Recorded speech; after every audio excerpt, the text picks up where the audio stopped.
Good Samaritans who saved cops. Now, it's rare for a police officer, or at least I think it's probably rare for an officer, that they find themselves in a situation where they are defenseless. Like, they are completely not in control of the situation. In fact, the person that they're after has got the upper hand. And then for a civilian to risk their life potentially, to help the officer, it's really, really quite courageous, because a lot of the time, let's say the officers, involved in a fight, you could easily get caught in the crossfire. Wow. What the? Whoa.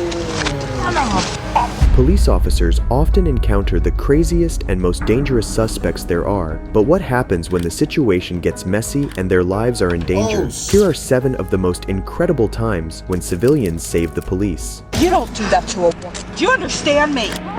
You don't do that to a woman. Starting with a group of people who on September 10th, 2022, witnessed a traffic stop between 64-year-old David Kubek and 30-year-old police officer Stacy Wright. Right before the stop, David was going 57 miles per hour in a 35 miles per hour zone. Wow, almost double the speed limit. When he was pulled over and immediately confronted by Officer Stacy, what happens next is absolutely shocking. Hello. Officer, I will be police car. The reason why I'm stopping you is speed. 57 and a 35.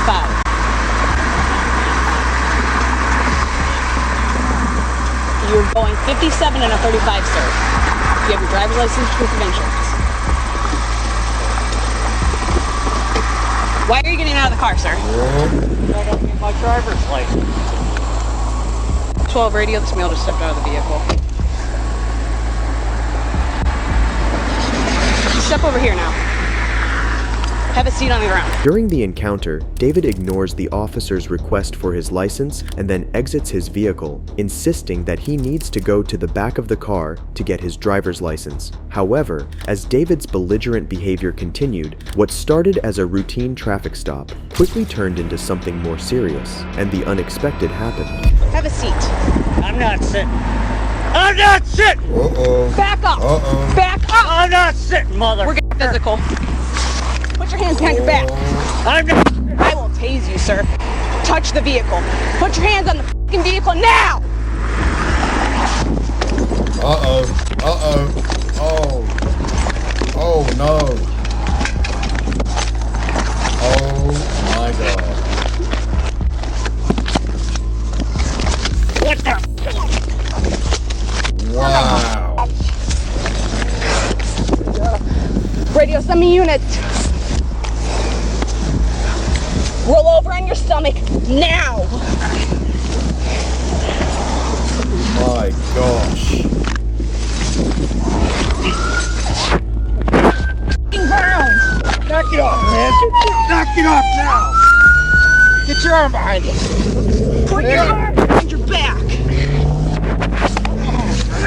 Okay, get your cuffs. Get your cuffs. Get your cuffs. Shut up. You don't do that to a woman. Do you understand me? Cop or not, you don't do that to a woman. Is that the cop speaking to him, or is that somebody else? I can't really. Doesn't sound like the cop, does it? Right, take it up. Take your time. Don't do that to a woman. All right, you got it. All right. You're good up here. You're good. Male's detained at this time. Keep it slow.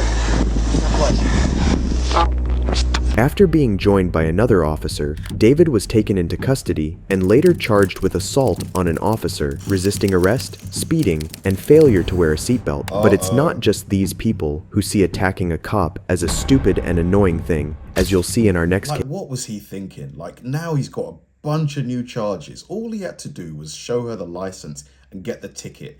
Now he could be probably looking at jail time. What do you think? I mean, for all of those charges, he's probably going to get at least a few months, right?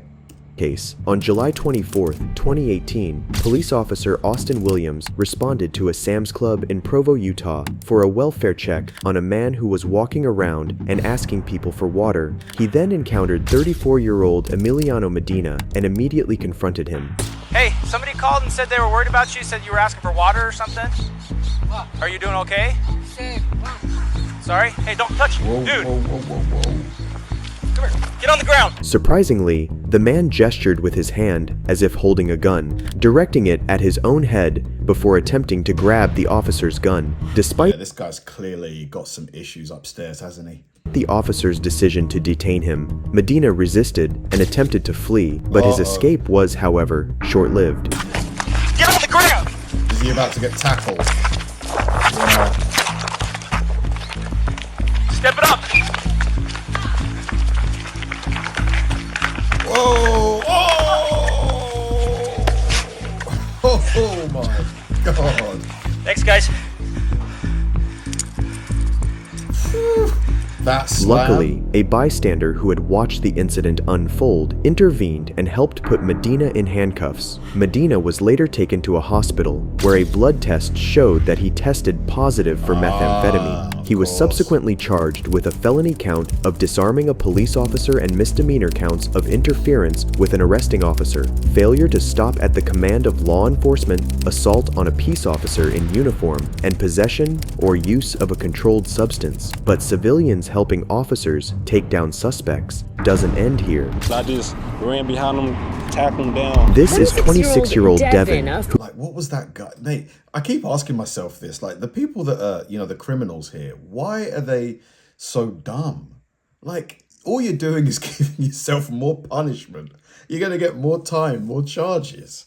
Who on January 25th, 2022, was driving home when he spotted the end of a pursuit between the police and a suspect who had stolen a truck and refused to stop when officers tried to pull him over. Precinct 4 constable deputies say this all began when the suspect was spotted driving a stolen truck on the Beltway. How is the car still going? They tried to pull him over, but they say he took off. The pursuit winding up and down the Beltway near Fairbanks and in and out of neighborhoods before finally ending behind this industrial complex.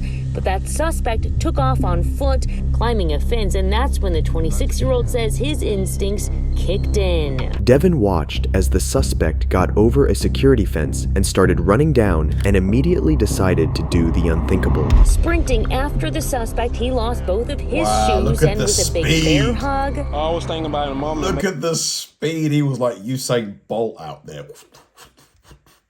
Make sure I have all his hands real tight because I didn't know he had something in his pocket. The barefooted suspect was taken down. The chase ended when the former track athlete gave the suspect, who appeared to be losing steam, a big bear hug and held him until authorities caught up and took him into custody. I currently don't have information on what charges the suspect faced, but subscribe and I'll be sure to let you know when I do. However, if you thought civilians helping police officers ends here, you're wrong. Man, the speed of that guy. I guess, he never lost it. He never lost that acceleration from his track days. Thankfully, the woman never intervened, but this Good Samaritan did. On February 2nd, 2022, 31-year-old Gilbert Antonio Villalba, who had an outstanding felony warrant, was pulled over by authorities after they recognized him behind the wheel of his vehicle near the Home Depot on South Harbor Boulevard. As soon as Gilbert came to a stop, he exited on foot and began to run. 316, he's running through the Home Depot lot. This video was taken Wednesday in a Home Depot parking lot in La Habra after a Brea police officer tried to pull over a driver for a traffic violation. When the ex-football player cop eventually caught up to the running driver, things quickly escalate. Gilbert eventually returned to his vehicle, where the officer caught up with him and pulled him to the ground. Being a cop in America, because of the criminals potentially having a high chance of them having a thing, the reason I'm not saying it is because YouTube doesn't like it, must cause a lot of stress and worry, anxiety, high blood pressure, knowing that you're trying to arrest someone who could just easily start, at you. During the process, Gilbert repeatedly attempted to grab the officer's weapon from its holster and subsequently asked his girlfriend to grab the officer's. However, he wasn't going to have his way. He even asked this woman who was in the car with him to help him get the officer's gun. Thankfully, the woman never intervened, but this Good Samaritan did. And now Brea police want to know who he is. Fortunately, a Good Samaritan joined the fray to intervene and assist in subduing Gilbert before other units arrived and took him into custody. He was later charged with 1 felony count each for attempted firearm removal from a peace officer, battery on a peace officer, and resisting, deterring an executive officer. What's the difference between a police officer and a peace officer? Like, are they the same thing? But it's not just civilians who go out of their way to help cops, as is the case with Jamal Rutledge. 17-year-old Jamal Rutledge. He's 17? What? Who in September 2015 was arrested by Fort Lauderdale police on suspicion of violating his probation. However, as Officer Franklin Folks was filling out Jamal's paperwork, something very unfortunate happened. Suddenly, Officer Franklin fell sideways off his stool. However, that was when the juvenile decided to do what no one would expect a prisoner to do. With his hands cuffed firmly behind his back, the quick-thinking Jamal began yelling and kicking one of the security doors, attracting the attention of other officers. Wow, that's awesome, Jamal. I take it back, you look 17. Officers then called emergency services, who transported him to Broward Health Medical Center for life-saving surgery. In the end, the officers and Jamal, who was on probation at the time for burglary and criminal mischief, were publicly recognized at a ceremony. But civilians who helped police officers don't end here. Well done, Jamal. Good man. Gets, just stay on the straight and narrow, don't get in trouble with the law anymore. Even better. Definitely give some credit to the DOT driver. He was out of his truck, over the barrier pretty fast. In September 2021, a man was running on I-94 downtown in Minneapolis when he was spotted by the state trooper. But instead of the man to stop and explain what his problem was, he kept on going and eventually did something very stupid. What's he doing? Why is he running on the highway? Running down the freeway, but he's not going to leave his shoes behind. He's got his shoes with him. It must be another case of, under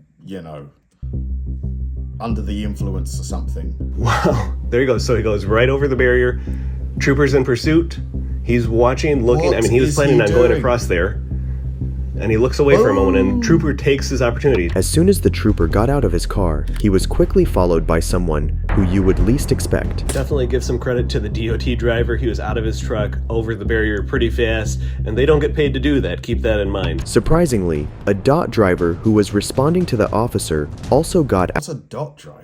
Out of his truck, and together they took the man into custody. But Tim Ratcliffe's case gets even better. This is Tim Ratcliffe, a local business owner who in August 2022 witnessed a homeless man walk into his establishment and do the unthinkable. Out of nowhere, the man punched an elderly man having lunch before swiping his phone and wallet. What's even more surprising is the man thought he could get away, but that was not going to happen. After taking down the suspect, Ratcliffe held onto him for 9 minutes until the police arrived and he was arrested. If you enjoyed this video, that guy, that last guy, what a piece of poor guy, the elderly man just sitting there enjoying a meal and bang, out of nowhere for no reason. Man, honestly, these Good Samaritans, I take my hat off to them because they're putting themselves at risk and just to help out and do the right thing. It's brilliant. Do you think you would do what they did? Thanks for watching, guys, and I'll see you in the next one.